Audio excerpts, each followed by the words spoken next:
সুপ্রিয় সম্মানিত মুসলমান ভাই ও বোন, আপনাদেরকে জানাই আমার আন্তরিক সালাম। আসসালামু আলাইকুম ও রহমতুল্লাহি অবরকাতুহু।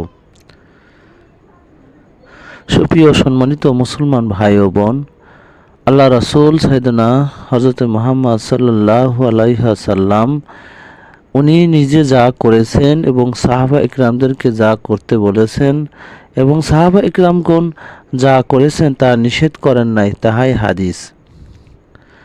আজ আমি আপনাদের সামনে আলোচনা করব ঈমান সম্পর্কে একটি হাদিস নিয়ে।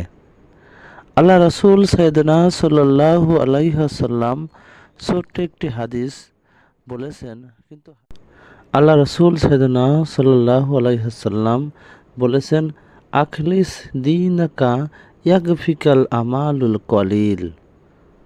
তোমার ঈমানকে খাঁটি করো, অল্প আমলই নাজাতের জন্য যথেষ্ট হইবে।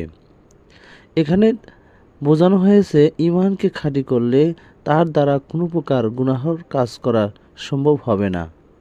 যখন কোনো মুসলমানের ঈমান ঠিক থাকবে তখন সে কোনোদিন ওজনে কম দিতে পারবে না।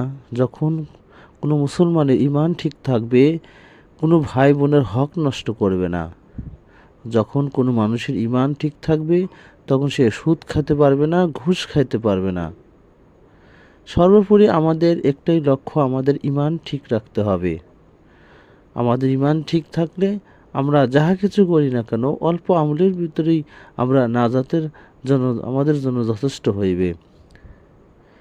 সুপ্রিয় সম্মানিত মুসলমান ভাই ও বোন, আসুন আমরা এই দুনিয়া থেকে বিদায় একদিন নিতেই হবে। আমাদের দুনিয়া থেকে বিদায় একদিন নিতেই হবে। আসুন যে দুনিয়া অনন্তকাল থাকতে হবে, আখেরাতে জিন্দেগিতে, কবরের জিন্দেগিতে শুরু আছে শেষ নাই। আমরা আমাদের এই দুনিয়ায় আমরা যদি আমল করি তাহলে আমাদের কবরের ভালো থাকতে পারবো এবং আখেরাতেও ভালো থাকতে পারবো। আসুন আমরা আল্লাহর পথে চলি, আল্লাহ রাসূলের পথে চলি।